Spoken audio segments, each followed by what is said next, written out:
Hey everybody, thanks for tuning in today. Hey listen, we are so excited about August. We're so excited about starting a new theme, talking about how God is indescribable, the creator, the all-powerful one who knows us and who's in charge of all things. Listen, we know that this is an exciting month because we know school is right around the corner, whatever that means. But also we know as a church, we're ramping up to start regathering back on our campuses starting on August 9th.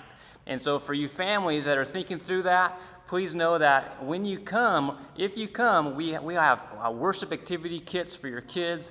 We know and want to engage them as they enter into our family worship services these upcoming weeks. So anyway, please know that. But hey, now what we'd love for you to do is just stand up and get ready to worship with us.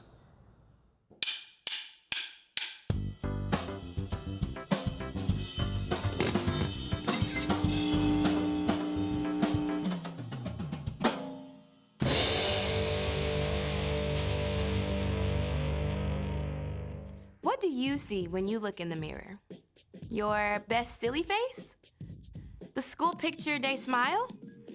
That look you get when mom tells you to get out of bed for school? Whatever you may see in the mirror, something amazing is true. You are a mirror. God made you in his very own image to reflect who he is to the world around you. That's right. When people look at you, they can see a little piece of what God is like. Not the way your mouth is shaped or the color of your eyes, but when you choose to encourage someone, hey, great job today. Others can see God's kindness. When you paint a picture, they catch a glimpse of the God who imagined the whole world. When you help your friend solve an argument, they can see a reflection of the God who made peace with us. The God who thought up the entire universe made you to look like him. And when you use your imagination, you can show the whole world a little piece of what he's like. That's why creativity is an amazing way to worship God with your life.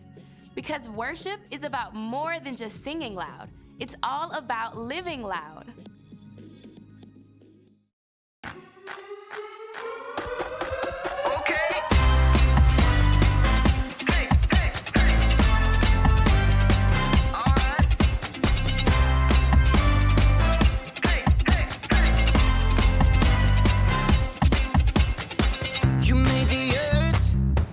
Spinning.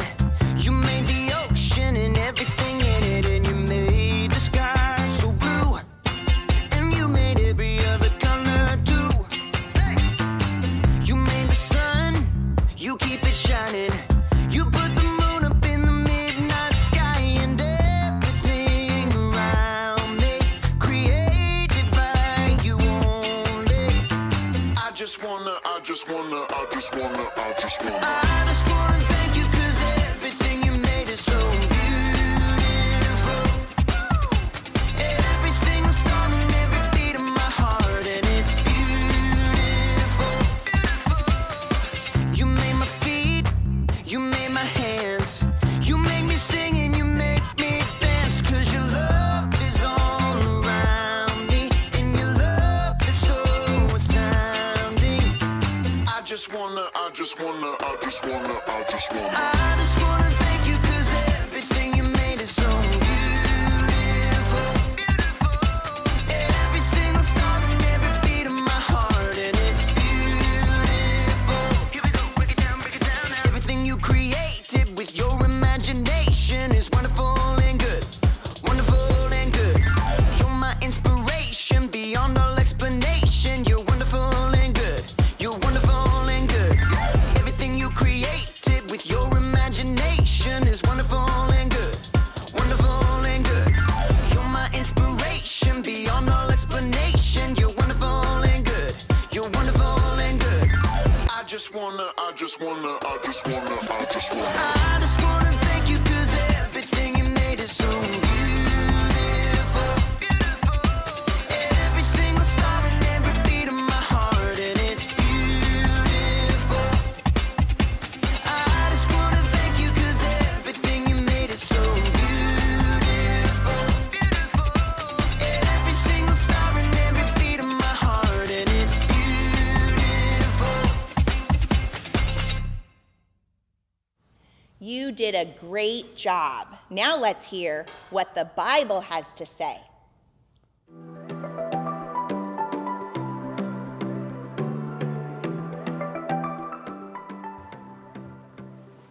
What's up, everybody? My name is Jacob, and today I want to talk to you about creativity.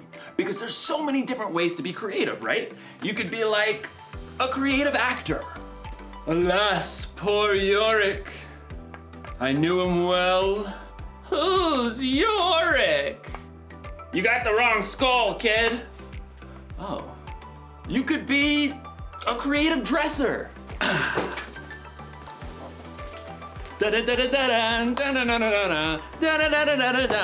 Hey! You could be like a creative, I don't know, scientist? But most of the time when you hear the word creativity, you think of something like this. A work of art. Or maybe you think of something like this. Wonder what's got him so anxious. Oh! Oh! Ugh, ewy. In today's story, you're going to hear about the very best creation of all time. Actually, it's the very first creation of all time. It's where creativity was born. And cockroaches. No, it's good. It's indescribable. See you in a few. The Bible. It's 66 books of history, stories, letters, and poetry that fit together to form God's one big story. The epic adventure of how He created us and loves us so much that He made a way to rescue us. As we travel through the Bible, from Genesis to Revelation, we discover people who met God and found their lives changed forever. Now, for an amazing story, inspired by the book of Genesis, chapters 1 and 2. In the beginning, the very beginning, before the first breath, before the first flash of color, before the first moment in time, there was nothing. Nothing. Nothing except God. But when God saw nothing, He saw a blank canvas. He saw the perfect backdrop for a work of art beyond imagination. So, God created. From absolutely nothing, He brought forth the heavens and the earth. But there was no shape or form. God's Spirit hovered over the dark emptiness. Then, God called out, "Let there be light." Brilliant light shattered the darkness like golden trumpets on a still morning. Bright rays shimmered and danced in all the hues of the rainbow. God saw the light was good. He divided the light from the dark, calling the light day and the darkness night. Evening and morning together shaped the very first day of all time. Then God said, "Let there be a huge space between the waters. Let it separate water from water."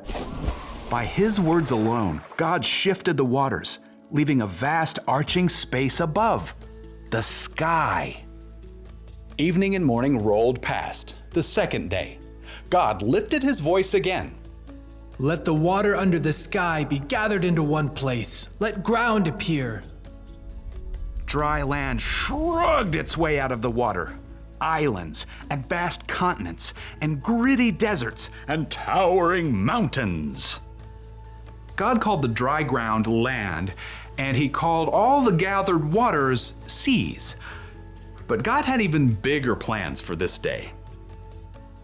"Let the land produce plants, and let there be trees on the land." In moments, tall grasses unfurled across the plains, and giant redwoods shot up from the dirt. Flowers and grapevines and carrots and corn sprouted and flourished. God saw that all of it was good. That evening and morning closed out the third day. "Let there be lights in the huge space of the sky. Let them separate the day from the night." At the sound of God's voice, the blazing sun exploded into being. The silvery moon spun out. Stars and galaxies flooded into space. filling the universe. Pew, pew, pew.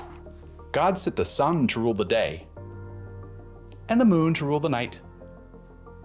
And God saw it was good. That evening and morning made up the fourth day.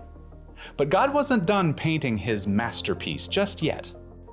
Let the seas be filled with living things. Let birds fly above the earth and across the huge space of the sky. Instantly, the seas and rivers and ponds writhed with dolphins and octopi, salmon and minnows. Eagles soared and bluebirds nested, while ostriches stretched their long necks. God saw they were good. That evening and morning formed the fifth day. But God kept working on his creation. Let there be livestock and creatures that move along the ground and wild animals. At once, animals of every kind appeared. Elephants thundered through the forests, and squirrels darted up tree trunks. Monkeys chattered, and pigs rolled happily in the mud. God saw it was all good. But he had one more creation in mind. Let us make human beings so that they are like us. Let them rule over the fish and the birds. Let them rule over all the animals. Then, with his own hands, God formed the very first man and the very first woman, Adam and Eve. I'm me. And you are you. And this place? It's beyond words. Unlike the animals, God made people in his image to reflect him. Have children and fill the earth. Rule over the fish and the birds and every living creature. I am giving you every plant on the earth for food. God looked over everything he had created and saw that it was very good. That evening and morning were the sixth day. And on the seventh day, God rested. I mean, his work was finished. His glorious creation was complete. But because God had formed people in his image, they too could reflect his imagination and creativity. The possibilities ahead of them were endless.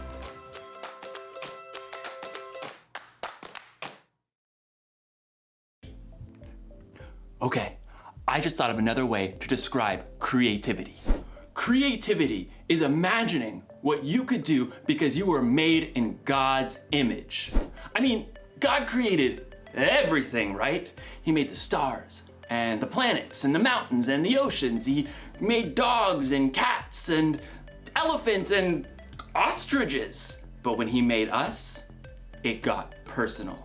God made us so that we think and feel and act tiny bit like him. We are made in his image. So check it. Imagine looking at yourself in a mirror. That's what God is like. And no, I'm not saying that he has the same hairstyle or eye color, but look a little bit closer. There's imagination behind your eyes. You have a smile that could encourage someone when they're feeling down. And your hands that could help someone lift a heavy load. Ugh. All right. There's no limit to what God can do through you. That's because there's no limit to God's creativity. That's the one thing to remember today. There's no limit to God's creativity. Seriously, take a look this week at the things God has made and let it blow your mind. Look at the stars in the sky and think about how it could take literally millions of years just to visit one up close. Listen to the sounds outside your window at night and let yourself wonder, how do crickets make that noise anyway? And then look really close in the mirror and see how unique you are. See the color and feel the texture of your skin. Look deep in the reflection of your eyes to see a God that made you and loves you more than you could even imagine. That should give us all a lot to think about.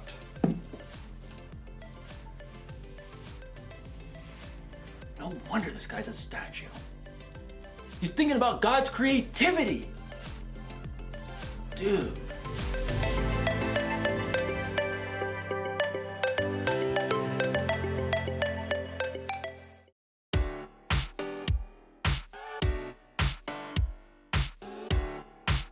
Thank you guys so much for being with us. We love you, we miss you, and we'll see you next week.